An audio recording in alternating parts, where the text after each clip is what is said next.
വരുമായിരുന്നു. മീനൂട്ടിനെ കണ്ടപ്പോ ഒന്ന് സ്റ്റോപ്പ് ചെയ്തു. അല്ല, ഞാൻ ഇവിടെ ചാടി ഭയങ്കര ശബ്ദമുണ്ട്. അയ്യോ അയ്യോ, എന്ത് ശബ്ദം? അത് ഈ ഹീൽ ഇടിച്ചിട്ട്. ഓ അതാണോ ആ ചെരുപ്പിന്റെ ശബ്ദം? Okay okay. 1 കിലോമീറ്റർ നീളമുള്ള പേരുള്ള പെൺകുട്ടി എന്ത് പറയുന്നു? സുഖമായിട്ടിരിക്കുന്നു. പാട്ട് പഠിക്കുമ്പോൾ ഏറ്റവും ശ്രദ്ധിക്കുന്ന കാര്യം എന്താ? ലിറിക്സും പിച്ചും. മിടുക്കയാണ് എന്തായാലും. സുന്ദരിയായിട്ടുണ്ട്. Thank you. കിഡിലൻ കോസ്റ്റ്യൂം കേട്ടോ. Thank you. ബ്ലാക്ക് അല്ല, ബ്ലാക്ക്. Black and gold. ഞാൻ പണ്ടൊരു സീരിയൽ ചെയ്തിട്ടുണ്ട്, അതിന്റെ പേരാണ് ബ്ലാക്ക് ആൻഡ് വൈറ്റ്. ഓ, അങ്ങനെ ഒരു സീരിയൽ ആദ്യം. അപ്പൊ നമുക്ക് ഇന്നത്തെ പാട്ടിലേക്ക് കടക്കാം അല്ലേ? രാവിൽ രാഗനിലാവിൽ. നമ്മളൊരു പാട്ട് പാടുന്നതിന് മുമ്പേ എപ്പോഴും നമുക്ക് ട്രൈ ചെയ്യാവുന്ന ഒരു കാര്യം എന്ന് പറഞ്ഞാൽ, നമുക്ക് ആ പെർഫോമൻസിന് ജസ്റ്റ് മുമ്പേ നമുക്ക് ആ ലിറിക്ക് അതിന്റെ ഇമോഷനോടുകൂടി ഒന്ന് പറഞ്ഞ് നോക്കാൻ ശ്രമിക്കാം. അപ്പൊ എങ്ങനെയായിരിക്കും ഇമോഷനോടുകൂടി ഇതിന്റെ ലിറിക്സ് പറയുന്നത്? ഒരു ഡബിങ് ആർട്ടിസ്റ്റ് പറയുന്ന രാവിൽ രാഗനില. രാവിൽ അങ്ങനെയാണോ? ആത്മനാഥൻ വന്നെങ്കിൽ. എങ്ങനെ എൻ ആത്മനാഥൻ വന്നെങ്കിൽ. എന്താ അങ്ങനെ വരാൻ സാധ്യതയുണ്ടെങ്കിൽ ഇങ്ങനെ പറയുമ്പോ പാടുമ്പോഴേ പറ്റുന്നുള്ളൂ വരികൾ അല്ലേ? സംസാരിക്കുമ്പോ വരികൾ വരുന്നില്ല. പക്ഷെ കണ്ണില് വരുന്നുണ്ട്. കണ്ണിങ്ങനെ മിഴിഞ്ഞു വരിക. നമ്മളിങ്ങനെ ഒന്ന് പ്രാക്ടീസ് ചെയ്താൽ ഒരു മെത്തേഡാണ് ഞാൻ പറയുന്നത്. നമുക്ക് ഇവിടെ വരുമ്പോഴത്തേക്ക് ഇമോഷൻ നന്നായിട്ട് കൺവേ ചെയ്യാനായിട്ട് സാധിക്കും. എനിക്ക് പലപ്പോഴും അത് സാധിക്കാറുണ്ട്, പക്ഷെ ഇതാരും കേൾക്കാറില്ല. അപ്പൊ നമ്മളോട് തന്നെ നമ്മൾ പറയുന്ന സീക്രട്ടാണിത്. ഓക്കെ, അപ്പോൾ രാവിൽ രാഗനിലാവിൽ അല്ലെ, മഴനിലാവ് എന്നുള്ള ചിത്രത്തിലെ ഗാനമാണ്. നമ്മുടെ പ്രിയപ്പെട്ട രവീന്ദ്രൻ മാസ്റ്ററുടെ പാട്ടാണ്. ഇത് എഴുതിയിരിക്കുന്നത് പൂവച്ചൽ ഖാദർ സാറാണ്. 1983 പ്രേം നസീർ സാറും അതുപോലെ പൂർണിമ ജയറാം മാഡം അവർ രണ്ടും അഭിനയിച്ച ഒരു സൂപ്പർ ഒരു സിനിമയായിരുന്നു ഷാനവാസ്. ഷാനവാസ്. അപ്പൊ ഈ 1983യുടെ വലിയൊരു പ്രത്യേകത എന്താണെന്നറിയോ? ഇല്ല. ക്രിക്കറ്റ്. ക്രിക്കറ്റ് ഓ എന്ന് പറഞ്ഞാൽ മനസ്സിലായെന്നർത്ഥം? ഇല്ല. ഇല്ല. കഴിഞ്ഞ ദിവസം സഞ്ജുവിന്റെ ഒരു ബ്രില്യന്റ് ഒരു ഇന്നിങ്സ് ഉണ്ടായിരുന്നല്ലോ. സഞ്ജുവിന് ഒരു വലിയൊരു കൈഡി കൊടുക്കണം നമുക്ക്. Twinkle twinkle little star, Sanju Sanju super star അല്ലേ? സഞ്ജു ഭയങ്കര മിടുക്കനാണ്. അതെ അതെ അതെ. അപ്പൊ ഞാൻ പറയാൻ വന്നത് 1983 എന്ന് പറയുന്നത് ഇന്ത്യ ആദ്യമായിട്ട് ഒരു വേൾഡ് കപ്പ് ജയിച്ച വർഷമാണ്. അതിന്റെ ലൈവ് ടെലികാസ്റ്റ് കാണാൻ ഭാഗ്യം സിദ്ധിച്ച ഒരാളാണ് ഞാൻ. അന്ന് കളിച്ചിരുന്ന ഗ്രേറ്റ് ക്രിക്കറ്റേഴ്സ് എന്ന് പറയുന്നത് ചിലരുടെ പേരൊക്കെ ഞാൻ ഓർക്കാണ്. കൃഷ്ണമാചാരി ശ്രീകാന്ത്, സുനിൽ ഗവാസ്കർ, കപിൽ ദേവ്, യശ്പാൽ ശർമ്മ. കപിൽ ദേവ് ആയിരുന്നു ക്യാപ്റ്റൻ. അതിലൊരു മലയാളി ഉണ്ടായിരുന്നു, സുനിൽ വത്സൻ എന്ന് പറഞ്ഞിട്ട്. പക്ഷെ അദ്ദേഹം 12th മാൻ ആയിരുന്നു, കളിച്ചിട്ടില്ല ഒരു ഗെയിമും. അതുപോലെ തന്നെ മദൻലാൽ, റോജർ ബിന്നി, വെങ്സർക്കർ, രവി ശാസ്ത്രി, അങ്ങനെ ഒരുപാട് പേരുടെ ഒരു ടീമായിരുന്നു. അപ്പൊ അതിങ്ങനെ ഓർക്കാണ്. Okay, let's go. Okay, all the best. Thank you. All the best. Thank you.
രാഗനിലാവിൽ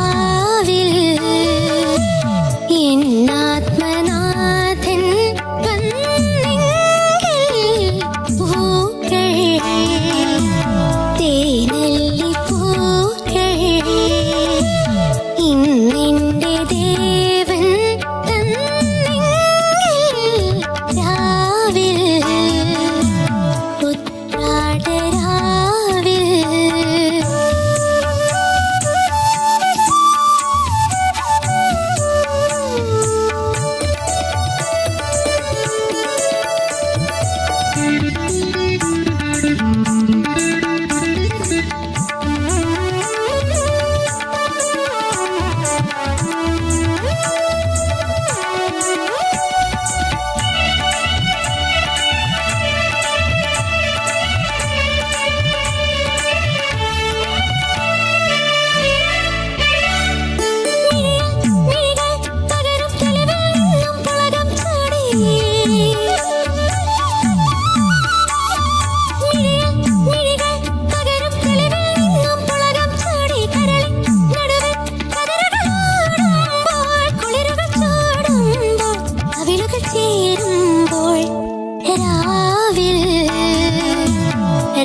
രാഗനിലാവിൽ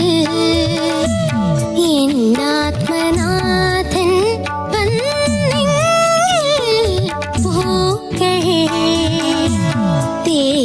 തേനല്ലിപ്പൂക്കൾ ഇന്നെന്റെ ദേവൻ തന്നെങ്കിൽ രാവിൽ ഉത്രാടരാവിൽ. വെരി ഗുഡ് മോളെ, വെരി നൈസ്. മധു ഒന്ന് പാടിത്തരാമോ? തീർച്ചയായിട്ടും.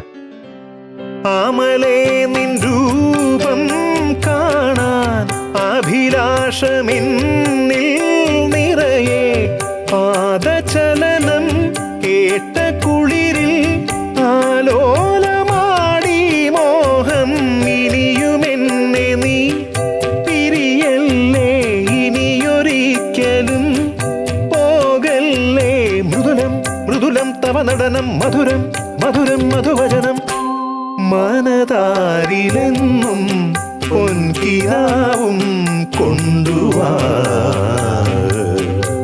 ഹൃദയേശ്വരി